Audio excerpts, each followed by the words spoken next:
Good morning students. आज मैं आपके लिए लेके आई हूँ कक्षा 10 के गणित चैप्टर 5 समांतर श्रेणी प्रश्नावली 5.2 का question number 8, question number 9 and question number 10। तो आइए शुरू करते हैं क्वेश्चन नंबर 8। क्वेश्चन नंबर 8 में है बच्चों आपके एक एपी में 50 पद हैं। कुल पद आपको दे रखे हैं, कितने पद हैं? 50 पद हैं, जिसका तीसरा पद यानी कि तीसरा पद जिसका A3 है वो आपको कितना दे रखा है? 12। और इसका अंतिम पद जो इसका लास्ट टर्म है यानी कि AN जिसको हम बोलते हैं वो कितना दे रखा आपको? 106। तो इसका आपको 29वां पद ज्ञात करना है। इसका आपको 29वां पद ज्ञात करना है। तो देखिए, आपको सबसे पहले ये देखना है कि एपी में कुल कितने पद हैं? 50 पद हैं, यानी कि कुल पद n इक्वल्स टू हम लिख सकते हैं 50, जिसका तीसरा पद है 12। तीसरा पद यानी कि A3 इक्वल्स टू 12। अब बच्चों हम A3 को क्या लिख सकते हैं? A प्लस 2D हम लिख सकते हैं। A plus 2D equals to 12, ये हमारी समीकरण नंबर 1 हो जाएगी। और जो इसका अंतिम पद है, अंतिम पद का मतलब है AN, लेकिन अब हम AN क्या है हमारे पास? 50 है ना। कुल कितने पद हैं? 50, यानी कि लास्टवां पद कितना है? AN। A50 कितना है? ये 106।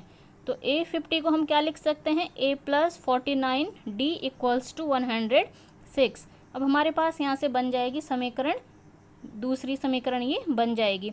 अब देखो बच्चों, हमें समीकरण 1 या 2 को हल करना है। आप इसको कैसे भी हल करेंगे, आप माइनस करें इसको, समीकरण पहली में से समीकरण दूसरी घटा दें या कुछ भी, तो यहाँ पर हमारे पास से हो जाएगा A plus 2D equals to 12। समीकरण 1 हमने लिखी, A plus 49D equals to 106। अब इनके हमें क्या करने होते हैं? चिन्ह बदलने पड़ते हैं। ए के आगे जब कोई चिन्ह नहीं होता तो प्लस का होता है, तो इसके नीचे जब साइन कन्वर्ट होगा इसका तो ये माइनस बनेगा। यहाँ पे फिर प्लस है तो ये माइनस बनेगा, ये प्लस है तो ये माइनस बनेगा। इसको हमने क्या कर दिया? एक को plus A minus A cancel हो गए, ठीक है। फिर प्लस का 2D है, माइनस को 49D है, तो जब इसको सॉल्व करेंगे तो माइनस का 47D आएगा इक्वल्स टू माइनस का 94 आएगा 106 में से 12 को माइनस करने पर। लेकिन यहाँ पे माइनस का चिन्ह बड़ा वाले टर्म के साथ है तो यहाँ पे क्या आएगा? माइनस आएगा। तो ये माइनस माइनस के साइन हमारे कैंसिल हो गए। तो D इक्वल्स टू हमारे पास क्या रह गया? D equals to 94/47 equals to 2 हमारे पास ही रह गया। अब हम क्या करेंगे? अब हमें A का मान चाहिए। किसका मान चाहिए? A का मान चाहिए, ठीक है। तो हम क्या करेंगे? D का मान किसी भी समीकरण में से पुट कर लो, चाहे समीकरण 1 में पुट कर लो, चाहे समीकरण 2 में पुट कर लो। माना मैंने समीकरण 1 में D का मान पुट कर लिया, रख लिया, तो हमारे पास क्या आ गया? समीकरण 1 क्या थी आपकी? A plus 2D equals to 12। तो A प्लस 2 की जगह में 2, D की जगह में भी 2 इक्वल्स टू 12। तो A प्लस 2 इंटू 2 4 हो गया, ये 12 हो गया। तो A इक्वल्स टू 12 माइनस 4 यानी कि 8। A का मान आपके पास निकल के आ गया। अब आपको इसका क्या निकालना था? 29वां पद निकालना। आपको क्या निकालना? आपको क्या फाइंड आउट करना है इसमें? 29वां पद, यानी कि A29 आपको निकालना है। तो A29 को आप क्या लिख सकते हैं? A प्लस 28D आप उसको लिख सकते हैं ना। तो A की जगह में आपके पास कितना आ गया? ये 8 आ गया प्लस 28, और D अभी हमने फाइंड आउट किया कितना आया था? ये 2 आया था। तो इसको सॉल्व करिए, 8 प्लस 56 ये हो जाएगा। तो ये सॉल्व करके 56 प्लस 8 ये आ जाएगा आपके पास 64, यानी कि इसका 29वां पद जो होगा वो कितना होगा? 64। अब बच्चों करते हैं क्वेश्चन नंबर 9। क्वेश्चन नंबर 9 में है आपका, यदि किसी एपी के तीसरे और 9वें पद क्रमशः 4 और -8 हैं तो इसका कौन सा पद शून्य होगा? आपको एपी के, कोई एपी दी है आपको, किसी एपी के तीसरे और 9वें पद, ठीक है, क्या दे रखे हैं? तीसरा पद क्या है इसमें? 4 है, 9वां पद क्या है? -8 है, यानी कि जो तीसरा पद है उसको हम क्या लिख सकते हैं? 4 लिख सकते हैं। A3 इक्वल्स टू 4, यानी कि इसको क्या लिखा जा सकता है? A3 को A plus 2D equals to 4, ये पहली समीकरण हो गई। उसी ढंग से जो 9वां पद है A9, उसको हम क्या लिख सकते हैं?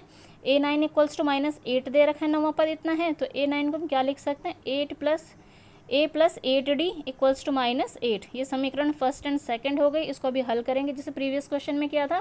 A plus 2D equals to 4, A plus 8D equals to -8, ये साइन कन्वर्ट होंगी, कैंसिल आउट हो जाएगा। ये -6D होगा, यहाँ से 12 आएगा। D की वैल्यू सॉल्व करेंगे तो क्या आएगी? -2 आएगी। फिर D का मान समीकरण 1 में रखने पर हमें क्या ज्ञात होगा? A plus 2D equals to 4 है, D का मान इसमें रखिए -2। आपको A की वैल्यू भी निकल के आ जाएगी। कितनी आ जाएगी A की वैल्यू? 8 आ जाएगी, ठीक है। ये माइनस नहीं है, ये मैंने अंडरलाइन किया इसको, ठीक। उसी ढंग से अब आपको क्या निकालना है, तो इस AP का कौन सा पद शून्य होगा। तो माना nवां पद क्या होगा, इसका शून्य होगा, है ना। हम ये तो कह सकते हैं कि मान के ही चलेंगे इसमें कि माना nवां पद क्या होगा, इसका शून्य होगा, यानी कि an इक्वल्स टू आप क्या लिख सकते हैं, an इक्वल्स टू 0। तो अब फॉर्मूला हमारे पास सेंस क्या होता है, an equals to a plus n minus 1 d। तो an की जगह में आप 0 लिखेंगे, इक्वल्स टू a की जगह में 8 लिखेंगे प्लस n माइनस 1, और d की जगह में अभी आपका सॉल्व करके क्या आया था, -2, ठीक है। तो यहाँ पे आपने पुट करी सारी चीज़ें, तो ये प्लस का 8 है, इधर आएगा तो ये माइनस का 8 हो जाएगा, ये -2 n माइनस 1, ये माइनस से माइनस कैंसिल, ये 8 इसके साथ मल्टीप्लिकेशन में, यहाँ जाएगा डिवीजन में हो जाएगा, 8/2 इक्वल्स टू n माइनस 1। इसको सॉल्व करेंगे, 2 का डिवाइड 8 में कराया तो 4 इक्वल्स टू n माइनस 1 आ गया। यहाँ से n सेपरेट आउट करेंगे तो n इक्वल्स टू 1 + 4 यानी कि 5, यानी कि AP का जो nवां पद है वो क्या है, शून्य है। उसी ढंग से बच्चों इसका क्वेश्चन नंबर 10 है, किसी AP का 17वां पद, बहुत इंपॉर्टेंट क्वेश्चन है ये, मैंने पहले भी बोर्ड्स एग्जाम्स में इसको देखा है, इस क्वेश्चन को आता है ये। किसी AP का 17वां पद उसके 10वें पद से 7 अधिक है, यानी कि प्रश्न के अनुसार जो AP का 17वां पद है A17 वो क्या है, उसके 10वें पद से, यानी कि A10 में से कितना अधिक है, वो +7 अधिक है ना, +7 अधिक मतलब प्लस का साइन, +7। तो अब आप इसको एक्सपेंड करेंगे, हमें इसका क्या निकालना है, क्वेश्चन में इसका सारवंतर हमें ज्ञात करना है। तो कि जो ये AP बनेगी इसमें क्या सारवंतर हो रहा है, तो इसको सॉल्व करिए। A17 को आप क्या लिख सकते हैं, A + 16D लिख सकते हैं, और A10 को A + 9D लिख सकते हैं, +7 प्लस ये दोनों A सेम इधर, इनको हम कैंसिल आउट कर सकते हैं। ये बचा यहाँ पे 16D, यहाँ प्लस में है ये D सेपरेट आउट करो, नंबर हम एक साइड करेंगे और ये D वाले एक साइड करेंगे, तो 16D - 9D equals to 7, 16D में से 9D गया तो 7D बना, equals to 7D equals to 7/7, ये 1 बना, यानी कि सारवंतर इसमें कितने का आ गया है आपके पास, 1 का।